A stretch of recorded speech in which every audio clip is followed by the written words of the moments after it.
Eh bien, salut à tous et à toutes. Aujourd'hui, on va se retrouver pour une toute nouvelle vidéo, une vidéo où je vais vous présenter les achats du mois. Donc, c'est le deuxième épisode, puisque la dernière fois, j'avais fait pour le mois de mai. Aujourd'hui, on va se retrouver pour l'épisode du mois de juin. Et comme la dernière fois, on va se retrouver avec notre petit fond, avec le petit puzzle Détective Conan. Mais cette fois-ci, nous allons faire la révolution. On va changer un peu. La dernière fois, je vous ai présenté pas mal de cartes Yu-Gi-Oh! Et cette fois-ci, il y en a beaucoup moins, puisqu'il n'y en a qu'une seule. Il y a beaucoup plus de mangas Détective Conan et autres. Et je me suis dit, pourquoi pas essayer de changer un peu la donne en mettant un petit tapis Yu-Gi-Oh! Donc, ouais, il cache pas tout non plus, mais il est vraiment super beau. Donc c'est un tapis que j'avais gagné à l'époque en faisant un Battle Royale. Je crois qu'on était 8 autour de la table, donc c'était vraiment assez sympathique. Et on va pouvoir débuter cette petite présentation avec le manga dont j'ai fait une vidéo spéciale, donc n'hésitez pas à aller la voir, je mettrai tout ça dans la description. Donc c'est le manga Moriarty que j'ai acheté en version collector, donc comme j'avais pu vous le dire dans la vidéo, nous avons un petit kit de correspondance avec des lettres, et si je les trouve, attendez, oui, des lettres et des petites, des petites cartes pour écrire ce qu'on veut, donc c'est juste de la collection. Je ne sais pas si un jour je les utiliserai, mais c'est toujours ça en moins. Ensuite, nous avons bien sûr le manga Moriarty dans son petit étui, comme ça, quand on le met comme ça, hop, dans la collection, ça fait toujours bien. En plus, il est posé juste à côté de tous mes détectives Conan. Donc Moriarty, que vous avez déjà pu voir si vous avez vu la vidéo. Sinon, n'hésitez pas, comme j'ai pu vous le dire, à aller la voir. Voilà, on va mettre ça de côté. Ensuite, nous avons deux mangas. Donc en tout, là, j'en ai mis les trois. Nous avons le tome 1 de Détective Conan en version originale, donc en japonais, que j'ai acheté il y a à peu près 3-4 mois déjà. Donc vous allez comprendre pourquoi je vous le présente ici.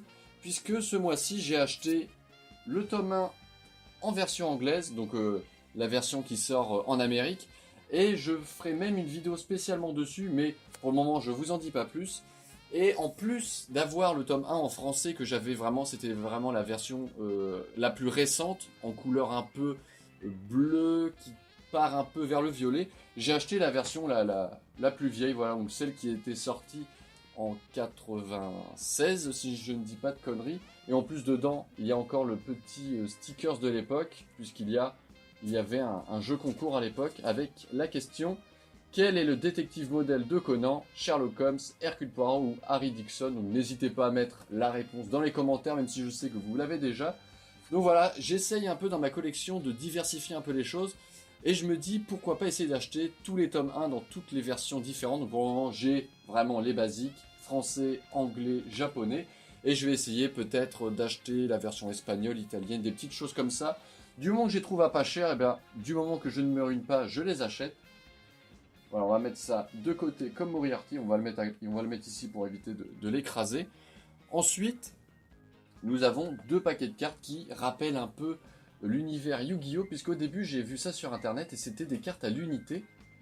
Et je crois que c'était 500 yens la carte, donc ça fait à peu près 3 euros. J'allais dire 300, mais en 3 euros. Et ce sont des cartes où dessus nous avons des images tirées de l'animé.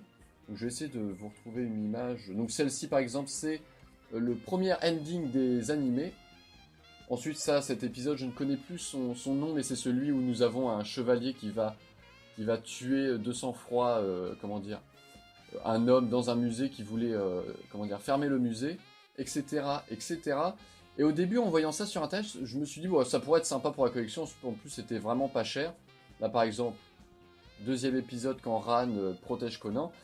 Et en ouvrant ce colis, d'ailleurs, que j'ai dû aller chercher à la poste, puisque le facteur, il a juste sonné puis il s'est barré en courant. Moi, j'ai un peu le temps de me lever de mon lit. Alors, il y a des règles du jeu, donc c'est un peu comme le Yu-Gi-Oh! Comme j'ai pu vous le dire. Malheureusement, les règles sont en japonais et je ne parle pas japonais. En tout cas, je ne lis pas japonais. J'essaye peu à peu d'apprendre un peu le japonais pour le jour où j'irai, mais pour le moment, je suis vraiment encore au stade d'amateur. Et il y a des règles, et peut-être qu'un jour, j'essaierai de les faire traduire.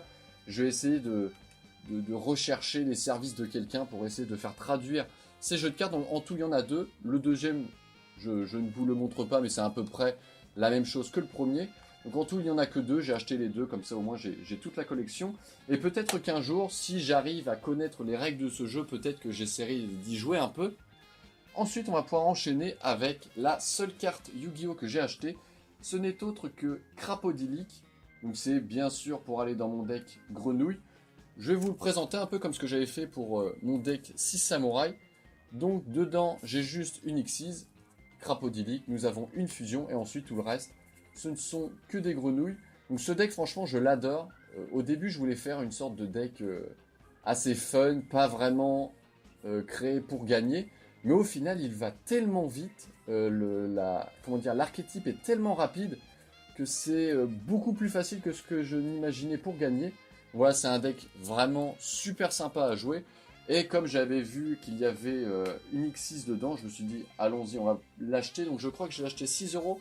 Donc pour une seule carte, ça fait un peu cher, mais vraiment, quand je vois comment je l'invoque super rapidement, en plus son effet est vraiment super sympa, c'est plutôt une assez belle value.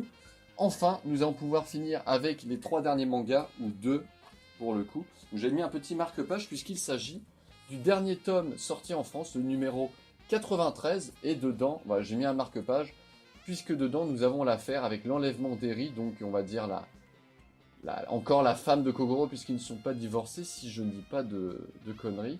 Mais voilà, c'est vraiment un épisode et un chapitre que j'ai adoré lire. Les dessins sont super bien faits, l'affaire est juste magnifique, toujours un petit chef-d'œuvre de Gosho Oyama.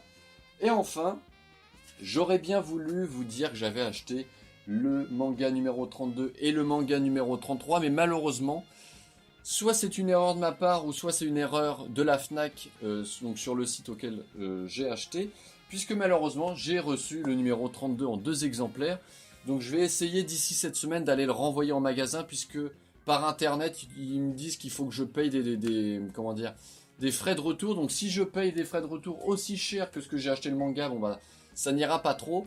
Donc je vais essayer d'aller à la FNAC. Donc la FNAC la plus proche est quand même à 50 km de chez moi. Donc je vais essayer d'y aller d'ici cette semaine pour éviter de me faire, on va dire, cacarotte.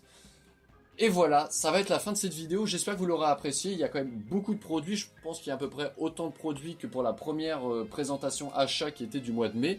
N'hésitez pas à liker. En tout cas, j'espère que le son sera de bonne qualité, puisque par rapport à la dernière fois, j'utilise 3 moyens d'enregistrer ma voix pour éviter qu'il y ait une sorte d'effet, une sorte d'écho, pour éviter que ma voix ne soit entendue de trop loin. N'hésitez pas à liker, à vous abonner. Et sur ce,